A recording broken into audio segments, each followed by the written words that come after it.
So this is the alternator I've got. A really small, little, lightweight thing. And looks very similar to the ones you can buy as like a pre-made kit.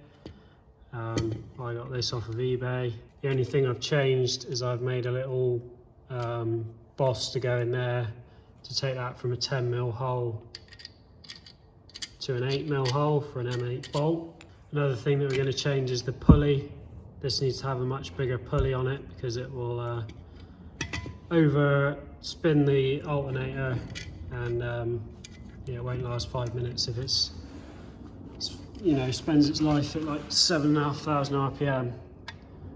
So that's going to sit on there. As you can see, the pulley's offline, but we can machine the pulley to sit wherever it needs to sit, and this can just bolt directly onto there. And then that bottom one lines up nicely with this tab here, so we'll make our little bracket for adjusting the tension, which will come off of there onto this lower one here. The issue is you don't want all the weight of that alternator and everything just swinging on this bit of the water pump, so we need to make a bracket that will bolt here and have a bolt that can go all the way through, so that it's supported through these 3 points of the block and the water pump, just so that it's got some additional strength. These alternators are obviously only designed to be mounted on 2 points. Some have another leg coming out here, but this one's only got the 2, so that main point there is obviously up to the task. It just needs, this just needs supporting a bit better from this side as well. So I'm going to measure all that up and cut some brackets out.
So this is my bracket.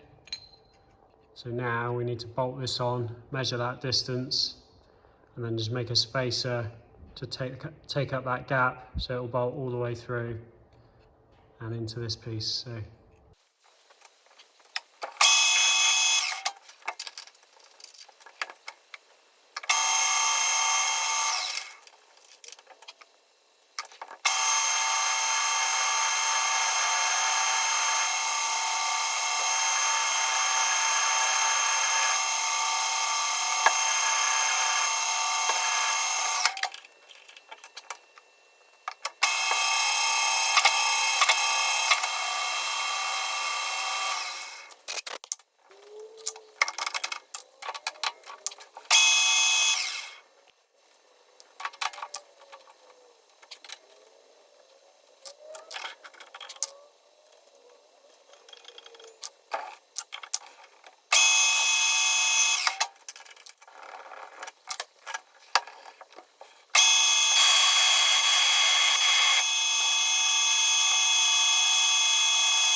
Right, so that's my little spacer, which I've made, threaded either end. The reason I've done it like that is because I didn't have a bolt that would go all the way through. So I actually made that initially, but couldn't find a bolt, so just for the sake of being able to get the job finished and bolted up, I did it like that, tapped either end, and then just used 2 bolts instead of a long bolt and a nut. I've got a new addition to my lathe, which is this chuck with a key in it, which was sent to me by John from Double Boost. If you've, he also sent me a few other bits.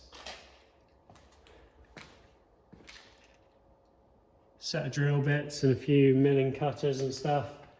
And he was watching one of my previous videos where I was trying to tap something, and I had this chuck which I bought, which is good. It's a quick release, you just do it up by hand, but when you want to back out, it just undoes and releases the tap. So I could tap it in, and then when I wanted to reverse it, it would release the tap, and I'd have to take the tap out by hand. So John sent me that. Makes tapping much easier.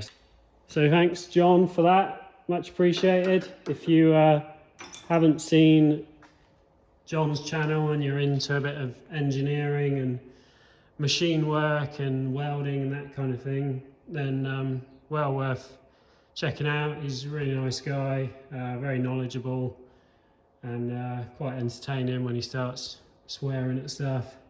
And he used to race minis. He used to do Mini 7s years ago. So I was chatting to him at the NEC motor show about that. So cheers, John, and yeah, go and check out his channel and give him a subscribe.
So as you can see, the pulley's out of line.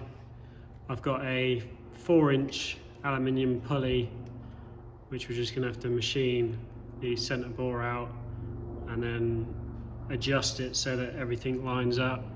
So this was a pre-made pulley, which I bought 100mm. The issue is, or was, that the groove was too big. It was for a 13mm belt instead of a 10. So I ground this tool to match the pulley on the engine, and then just use that to machine the groove down further, so it's ended up being a bit smaller. I had to take some out of the front here so that the nut will fit properly. This came with like a raised section out the back, which you can machine off to get it to suit however you know, whatever it's for. So I had to take all of that off and then recess it in a little bit. So that's the back, and that's the front, which I had to machine out for where the nut will sit. So that should now work.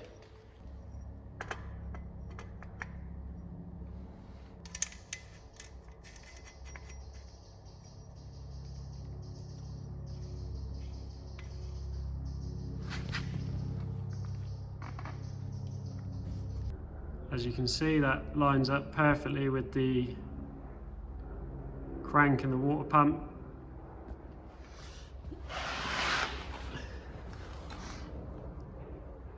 So all I need to do now is measure it up and order a belt.